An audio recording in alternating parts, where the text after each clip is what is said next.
रात के करीब 2:30 बज रहे होंगे। नाइट शिफ्ट करने के बाद मैं पैदल ऑफिस से घर की और लौट रहा था।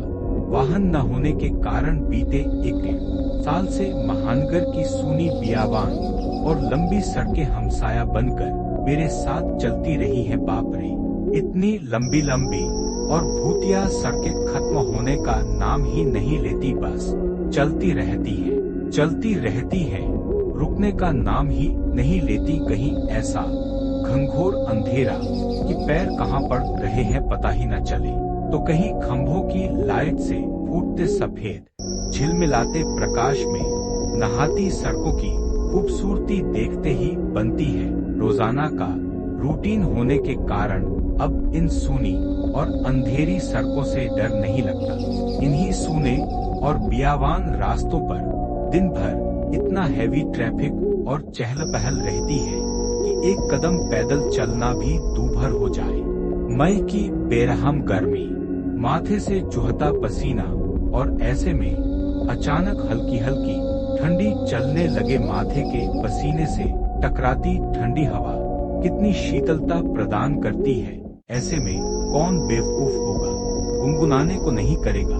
गुनगुनाते हुआ मैं आगे बढ़ी था कि अचानक आंखें एक जगह पर जाकर ठिठक गईं। सड़क किनारे एक सभ्यसियत महिला खड़ी दिखाई दी। करीब 100-125 फीट की दूरी रही होगी। कंधे पर छोटा सा बैग लटका था। वहीं पैरों के पास भी एक ब्रीफकेस जमीन पर रखा दिखाई दिया। सफेद प्रिंट वाली साड़ी से जिस करीने से उसने अपना सिर, उससे तो वो किसी भले घर की ही गृहिणी ही लग रही थी। लेकिन इतनी रात गए, वो भी शहर के भीतर से गुजरने वाले हाईवे पर, कुछ अजीब सा लगा। हो सकता है मायके या ससुराल वालों ने बस में बिठा दिया हो और किसी कारण बस लेट होने पर महिला को देर रात यहाँ उतरना पड़ा हो। शायद उसका घर यहीं कहीं आसपास ही होगा, या फिर शायद सवारी ऑटो या रिक्शे का इंतजार कर रही हो। लेकिन इतनी रात गए रिक्शा कहाँ मिलेगा। शायद घर का कोई परिजन गाड़ी लेकर आ रहा होगा। शायद सोचते हुए मैं उसके बहुत करीब आ गया। नजरों से नजरें टकराई, मगर वो जरा भी नहीं झेपी। मेरी आंखों में बराबर देखती रही, भय का नामो निशान तक नहीं। वरना इतनी अंधेरी और सूनी रात में एक अकेली महिला कम से कम मुझ जैसे मवाली सरीखे इंसान को देखकर तो डर ही जाए। लेकिन वो तो लगातार घूरती रही। चेहरे पर न कोई हाव न कोई भाव, हाँ होठों पर मुस्कान बराबर जमी रही। मैं ही झेप गया, मुझे ही नजरें हटाना पड़े। कहीं ऐसी वैसी तो नहीं, फिर एकदम से सिर झटक दिया होगी कोई। मुझे क्या लेना देना। मैं तेजी से कदम बढ़ाता हुआ अनजान महिला को क्रॉस कर गया। अनजाने डर और शर्म के मारे मैंने फिर पलटकर नहीं देखा। न जाने वो क्या सोच बैठे। चलते चलते मैं दूसरी सड़क पर आ पहुंचा।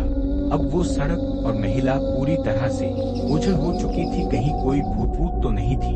थोड़ी देर पहले भला लगने वाला रास्ता अब भयभीत करने लगा था। मैं जल्द अपने घर पहुंच जाना चाहता था। इसी तारतम्य में चाल में गजब की तेजी आ गई और बड़े बड़े डग भरने लगा। करीब 1.25 किमी ही चला था, अचानक मुंह से चीख से निकल गई। वो महिला करीब 100 गज दूर उसके सामने सड़क किनारे ठीक उसी ढंग से खड़ी दिखाई दी। कंधे पर बैग और जमीन पर ब्रीफकेस। ये कब यहाँ आ गई? एक ही रास्ता तो है। न कोई गाड़ी निकली और न ही वह पैदल दौड़ती हुई मुझसे आगे निकल गई। मेरा पूरा शरीर मारे डर के पसीने से तरबतर हो गया। लगा कि आज की रात आखिरी रात है। वो भूतिया औरत कुछ देर में मुझे चबा कर खा जाएगी। मैं बेतहाशा भागा, इतनी तेज कि पता ही नहीं चला कि वो औरत कब पीछे रह गई। भागता रहा और सीधे घर पर जाकर ही रुका। सांसें धौंकनी सी चल रही थीं। घर के बाहर ही कुछ पल खड़ा रहकर अपनी सांसों पर कंट्रोल किया। अगले दिन शाम करीब 5 बजे ऑफिस पहुंच गया। एक बुजुर्ग कर्मचारी को रात का सारा घटनाक्रम सुना डाला। हंसते हुए बोले, नूर चचा, अरे कहीं बूचड़हाने के पास की बात नहीं कर रहा? बूचड़हाना? मैं बुदबुदाया। हाँ हाँ, बूचड़खाना, स्लाटर हाउस जहाँ जानवर कटते हैं बेटा। वो सड़क बहुत खतरनाक है, बहुत हादसे होते हैं। वहाँ तेज रफ्तार बड़ी गाड़ियों ने बहुत सारे लोगों को कुचला है। सुना है कि कई साल बस का इंतजार कर रही एक औरत को भी एक ट्रक ने रौंद डाला था, तुझे ही नहीं बहुत सारे लोगों को दिख चुकी है। लेकिन बेटा, भली औरत की रूह लगती है, कभी किसी को नुकसान नहीं पहुंचाती। मैं हैरान था और परेशान भी, अब कैसे निकलूंगा उस रास्ते से रात में पैदल। और एक आत्मा औरत की रूह से आमना सामना हुआ है मेरा, वो भी भली औरत की रूह।